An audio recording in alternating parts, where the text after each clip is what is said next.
we'll do the live thing first. Like,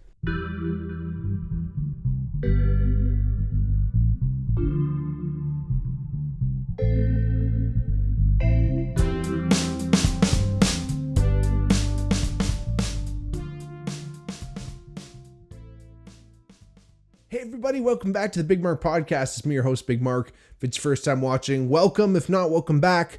Like I always say, if you ever wanted to reach out to the podcast for any reason, check out our Instagram or our Twitter at the Bigmark Podcast or at the Bigmark Pod. You can donate to the podcast at our Patreon, patreon.com/thebigmarkpod. Reach out to us at any time. Like I said, rate the podcast, share it with your friends, hit that bell so you know when the next video is dropping on YouTube if you want to watch. And like and subscribe, like the videos, subscribe to our channel, do all that great stuff. But again, thank you so much for being here tonight. I really appreciate it. Or today, or whenever you might be listening to it this morning. Good afternoon, good evening, and maybe possibly good night. But again, welcome. Thank you for being here. I wanted to kind of get into this one a little bit more organically. I kind of jumped into this one here, full bore, 2 feet in. And I wanted to talk about the cult of busy, the culture of busy, this idea that we're so busy, everyone's doing so much going on in their lives. It's almost like for some reason we wear it as a badge of confidence in some way. And it's kind of funny. I this whole idea really came out of, I saw a TikTok the other day, and it's this woman. I should look her up and see exactly what her credentials are. But I've seen her on a bunch of stuff. I don't know if she's on everyone's page, but it's this older woman, and she does all kinds of like little skits with herself, and she edits everything in, but they're always really funny and usually just commentary on, just generally Midwestern white aesthetic kind of things. And she had this whole skit. She had this whole skit bit, whatever you want to call it, of her talk, like the ideas of when two busy people are meeting each other. Anyway, I'm butchering the idea of explaining exactly what the whole concept is, but maybe you'll come across it someday. But anyway, it's this idea that when two busy people get together and they're just going on and on. Oh, I'm so busy. I've been busy this, busy that. Oh yeah, too busy. I'll call you, whatever. I'll text you. I'll send you an email. I'll send you a fucking pigeon. Whatever the shit it is. It sparked in me this whole idea that has kind of percolated with me over the last few days, kind of thinking about it and thinking about what today's episode was going to be. And, it got me thinking because I consider myself kind of one of those busy people, and I don't know if I necessarily wear it as a full badge of honor, because honestly, at the end of the day, it kind of fucking sucks. Like, I don't know if I've always been this busy. I really don't know. I feel like I kind of have. I always grew up, well, my parents, were split up for most of my life, so I was always kind of going in between their houses. So that was like, stuff to do, new changes, new different things, at least on a regular basis.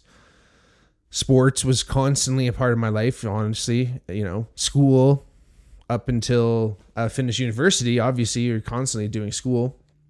And then on top of just like sports for fun, I ended up, once I got to university, playing university sports and all the intramural stuff and men's league things in the summers and rep basketball. And again, I played, going back, all the sports I played throughout my life, constantly doing things, going to tournaments, going to swim meets, going to basketball things, football things, eventually through high school, combines, trying to get down to the States, there's constant development, constant things happening. And then I graduated university, got a job right away, right into personal training, and started a band instantly almost. And we were practicing 3 times a week for 3 hours a night. And, I was able to still maintain, love life and, other social aspects and things like that. And, it was just seemingly a continuation of kind of what had always been. And I never really considered it as too busy until, I've had people make comments or, one way or the other, this realization has kind of dawned on me that yes, I am a busy person, but I'm fucking like really busy. And like sometimes even the nights where I feel like, oh, I have a night to myself, I can hang out. Even if I do wind up hanging out, sitting on the couch, whatever, just watching TV or a movie, I have this nagging urge inside me of like, you got to be doing something. You got to be getting up and fucking cleaning something or fixing something, because there's always something to do. Obviously, things like, well, even if it's just laundry or dishes, there's literally always something to do. And I just have like, I don't know exactly what that is. I don't know if that is some kind of drive to, continue to do it. I don't know to continue to, when I say it, I mean like just keep moving for some reason, I don't know. It's like when you stop, you drop kind of thing. Is it like that kind of idea where you just gotta, it's like riding a bike. You just gotta like keep moving. But again, I don't understand necessarily where I feel this nagging urge to kind of continue to do things and this busy type thing. Like, again, I don't want it to sound like, oh, I'm too busy to do this and that. And like, cause it becomes this kind of instantly, if you say like, oh, I'm too busy to do that, you're instantly kind of putting yourself in this weird, it's like you've raised yourself, you've elevated your position somehow in the relationship, conversation, whatever might be happening. I work in sales. Like if I was like, oh, I'm too busy to deal with you as a customer right now, you're gonna be like, go fuck yourself then. Like I'm just gonna go find someone else who isn't busy. Yeah, I guess in certain circumstances, there's room for more understanding in anything. But again, it becomes this kind of like arrogant thing. So even me kind of like talking about this right now, I kind of feel this weird, like I'm trying to talk about this bigger thing, but I can only relate it through how I kind of feel. Right. And that's another thing that I kind of wrestle with always is this feeling of like, that's how I relate. And that's how I feel like most people relate, is if they've had experiences that might have something to do with what the person has told you, whether that has anything to do with exactly what they're saying, or it's a way for you to say, hey, yeah, I also too have been in that position and I know how you feel. And maybe that's as much as I should say at the end of the day. It's just like, yes, I totally understand. I've been there before. And not go into any more detail and continue on, because I feel like sometimes it derails the conversation, right? But every time I do it, I feel it's coming from this place of like, oh, like I get it, I understand, I'm elaborating on that, I get it, I understand, and I feel that whole modus of understanding each other kind of does, you can easily lose sight of the bigger picture at hand. And that is, again, whatever the conversation is you might be having. And today, I feel this urge to tell you my story, but that's what this whole fucking podcast is for. So anyway, like I said, I can only kind of relate to this whole feeling of busyness, through telling these stories. And I am trying to kind of like figure this whole thing out, really trying to understand like why do we cherish this? And this is truly like, for all my international listeners out there, this is truly like kind of a North American struggle, is that we constantly venerate and we idealize and we idolize and idealize, but we idolize people who are busy and their schedule is so grueling. And, you look at world leaders who presidents, for instance, who, work all like are up at 6 or 5 o'clock in the morning and need to take like amphetamines to get rocking. And then they go to sleep at 11 PM and they have to take like a sedative to go to sleep and shit like that. Like, it's fucking wild. And that whole thing becomes this whole like, oh, you are like working hard is good. The more you work, the better. Again, that adage of we live to work instead of work to live, right? Like this whole idea of you should just put in the time that you need to put in to keep the wheels running and greased and well working at your place of employment, and then leave that there and go home and live your life. Make the money, take the money that you made there and live your life. And we have that whole backwards. Europeans have kind of a different, from what I understand, have this different idea of you work to live, right? You work so you can go and leave and have your life. Work is part of it. Yes, it's an integral part of life, and it's everyone you work with, you're an integral part of their life as well. And in this strange and albeit disconnected way in most cases with coworkers and things like that. Like, sometimes you're really close with them. I have long lasting friends that we merely work together, and that at least it was a place for us to meet. Right. So again, you never know what can happen with work. And I feel like all those things, like, when you are connected that way, you have effects on each other that you might not necessarily quantify too, right? So again, yes, being at work, being busy, doing all these things is important. You need to do things, but you also need to like take care of yourself. And that's like that. Here's another part that I struggle with, is that when I'm like, oh, there's other things, like, yeah, I shouldn't be necessarily just like spending all my time occupying said time. But like, what are the other things? You're going to read a book, but you're also doing that.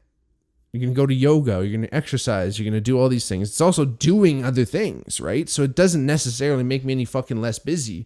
Like somehow in my head, it's like either you literally sit there and fucking stare at a wall, or you might as well be fucking building a ship of an empire. What the fuck? But you know what I'm saying? Like, you might as well be building whatever you can fucking possibly build, because why not? Because we only have finite time. We only have the time that is given, and you gotta fucking go, and you can't waste that time. And wasting that time is fucking the worst thing you can possibly do, because it's so precious and it's so few years of it. And even of the years that you do get, there's only a few of those years that you can actually really fucking bust ass. And time keeps fucking slipping by, and you might have missed your shot. You better keep going. At least start now. And all this fucking shit, right? Like, it's constantly going in my head where it's like, it's not necessarily even fucking negative. That's the weird shit about it. It's not necessarily like don't get me wrong. There's part of this. There are thoughts of like, you're fucking lazy. Get the fuck up. Stop being a piece of shit. Stop, again, wasting that time. So it's the opposite side of the coin. But again, most of the talk is like, hey, like, you get up and do things like you can because you're able to, because of all the things I just said. So the struggle exists, and maybe it exists in a lot of people, and a lot of people are definitely struggling a lot with those negative thoughts and those negative aspects, and a lot of people just give in to a lot of those thoughts of just like, I'm just gonna chill out, whatever can be done can wait till tomorrow. Someone else is gonna do it. Sometimes people are in relationships where their partner does it instead, or parents or siblings or whatever it might be. You know, sometimes people just don't fucking really take super charge of their life. And I had an ex-boss who really scrutinized me for taking a little bit more of a reactive approach, or not a little bit more, taking a more reactive approach to life. Now, my stance on this reactive approach that I believe he accurately identified, but I also, wasn't against and was fully, what am I trying to say? I was in agreement with him. But what else are you to be? How can you be completely a planner? Yeah, you can plan things and you can manifest and you can do things you want to do. But fucking anything can happen. Like, the world could fucking end. You could lose something, you could lose someone. And maybe that's a super negative thought. I'm just thinking about that, right? Like, at this, as much as it sucks that you can lose someone or something bad can happen, you could gain something or gain someone or something great could happen, right? Like at the same token, right? So maybe it does come from this weird place of I'm occupying myself with other things that aren't necessarily getting me to a place where I need to be, or they're in a completely different direction, or they're just kind of like, again, occupying my time. And I've just venerated them in a sense where I've put them in a place where I believe them to be important, and I prioritize accordingly. Maybe I was going to say, no, I'm not going to say it. But it's a tough thought. It's a tough thought to have, right? Like, again, did I choose the right path? Am I putting the energy in the right place where I want it to be? I think everyone asks themselves that question. I think if you want to be real, if you want to really get down to the nitty gritty, and I've definitely asked myself I've definitely asked myself this in the past, obviously putting a lot of my life and focus into music. It's a low fucking sum game. Not a lot of people win, let alone even less have even an inkling of success in the industry. But fuck, man. What else do you go for in life than something that it doesn't even matter if a lot of people want it. I don't give a fuck if no one wants it. It's hard. Yeah, it's like kind of climbing a mountain. There's only a few people who have made it to Everest, and a lot of people have fucking died along the way, and a lot of people have quit trying.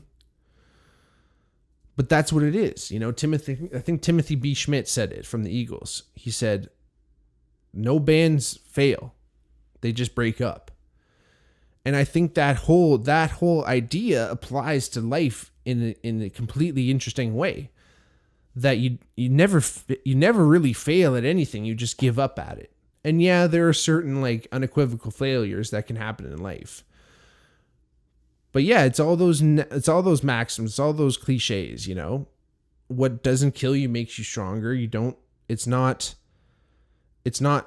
what bad things happen to you. It's not about the bad things that happen to you. It's about how you react to them. It's about how you take those things and push them aside and keep moving forward. I've always considered myself one who's done that. And that's why I've been a reactionary person, because there's been fucking things that have happened, and things do happen. And that's probably why I think things are going to happen again. And obviously I have aspects of my life that have plans, but I don't know. It's just, it it somehow flies in this feeling in me. There's some feeling that's just like, life is going to work out. Like things are going to work. Like not like, oh, no, I'm not going to do anything and things are just going to come to me. If I keep putting my energy in the things I love, keep putting my energy in the things I do, and keep pushing this, again, quote unquote, busy energy into the things that I love to do, I feel like it's just going to create this mass. It's going to create this gravity, this idea that, you know, it's like a snowball kind of rolling down the hill. It starts as a small little clump and then slowly starts to build and then gains more momentum and can kind of do whatever. And, you know, take fucking Alex Jones and whatever he has to say for whatever you feel like, a grain of salt, grain of fucking dirt, whatever it is, piece of shit. Says a lot of fucked up shit, but he did explain this one thing on the Joe Rogan podcast that he was on. I can't remember which episode, but one of his triumphant returns anyway. He spoke about at least how he views consciousness. Now, I'm not sure if he kind of came up with this idea, but this is kind of how he sees it, that, you know, consciousness is a physical thing. It's something that does reside, something that does exist in the universe in a dimension that we're unable to perceive as a dimension. You know, obviously we live in the third dimension, the fourth being time. We live in those time and space. Those are the four dimensions that we reside in. And we can only kind of see and perceive said dimensions, and we can look into the second dimension, manipulate the second dimension, the first dimension, you know, drawing things on paper and things like that. But imagine, because there's all these other, and I mentioned it before in the podcast, right? There's all these other known dimensions. I'm pretty sure are at least at 12 known dimensions. So potentially somewhere in those dimensions, the consciousness that we all share, because we do share this consciousness, or what we call consciousness, is somewhere in these dimensions embodied in a physical aspect, and it's hurtling through the universe, whatever it is, right? Because again, it's hard to really explain once we're getting into these things. But anyway, the whole Alex Jones concept is consciousness is kind of hurtling through the universe, and it tapers off kind of into a tail.